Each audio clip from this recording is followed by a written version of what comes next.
afternoon, everybody.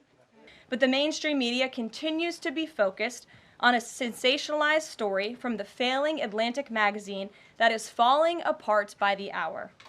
Here are the facts. The National Security Advisor has taken responsibility for this matter, and the National Security Council immediately said, alongside the White House counsel's office, that they are looking into how a reporter's number was inadvertently added to this messaging thread. And so the question here is this setting a precedent that this White House will retaliate against reporters who don't use the language that you guys believe reporters should use? And how does that align with the First Amendment commitment that you were just talking about? I was very upfront in my briefing on day one that if we feel that there are lies being pushed by outlets in this room, we are going to hold those lies accountable. And it is a fact that the body of water off the coast of Louisiana is called the Gulf of America. And I'm not sure why news outlets don't want to call it that, but that is what it is. Good afternoon, everybody.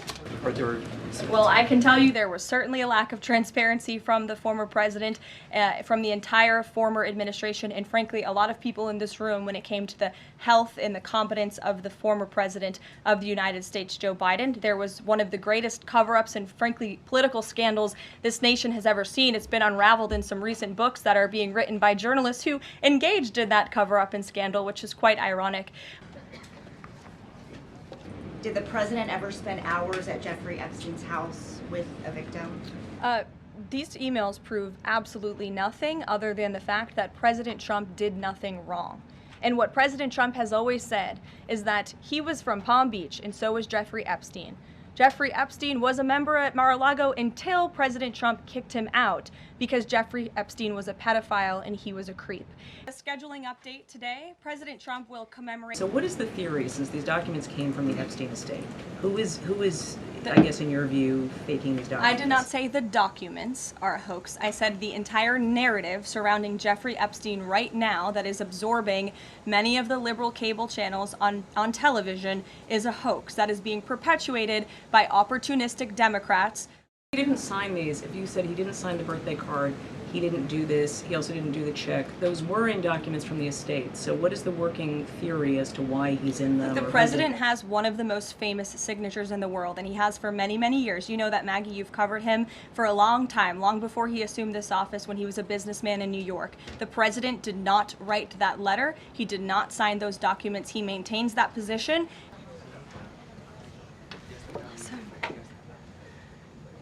Why was Renee Good unfortunately and tragically killed? Are you asking me my Yeah. opinion? Because an ICE agent acted recklessly and killed her unjustifiably. Oh, okay. So you're a biased reporter with a left-wing opinion. What do you want me to do? Yeah, because you're a left-wing hack. You're not a reporter. You're posing in this room as a journalist, and it's so clear by the premise of your question. And you and the people in the media who have such biases but fake like you're a journalist, you shouldn't even be sitting in that seat. Good afternoon, everyone. Nobody in recent years has faced more bullets and more violence than President Trump. This political violence stems from a systemic demonization of him and his supporters by commentators, yes, by elected members of the Democrat Party, and even some in the media. This hateful and constant and violent rhetoric directed at President Trump day after day after day for 11 years has helped to legitimize this violence and bring us to this dark moment.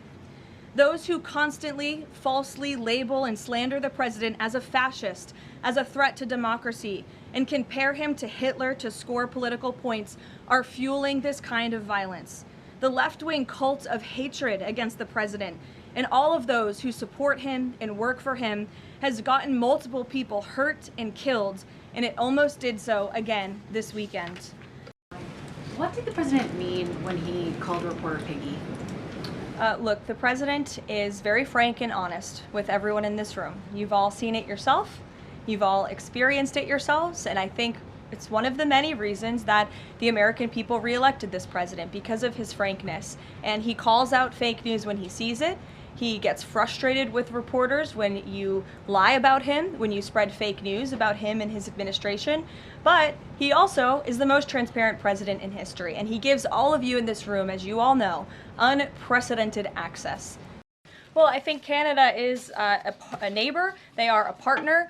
They have always been an ally. Perhaps they are becoming a competitor now. But as the president also laid out in his Truth Social post today, he believes that Canadians would benefit greatly from becoming the 51st state of the United States of America. Have a good one.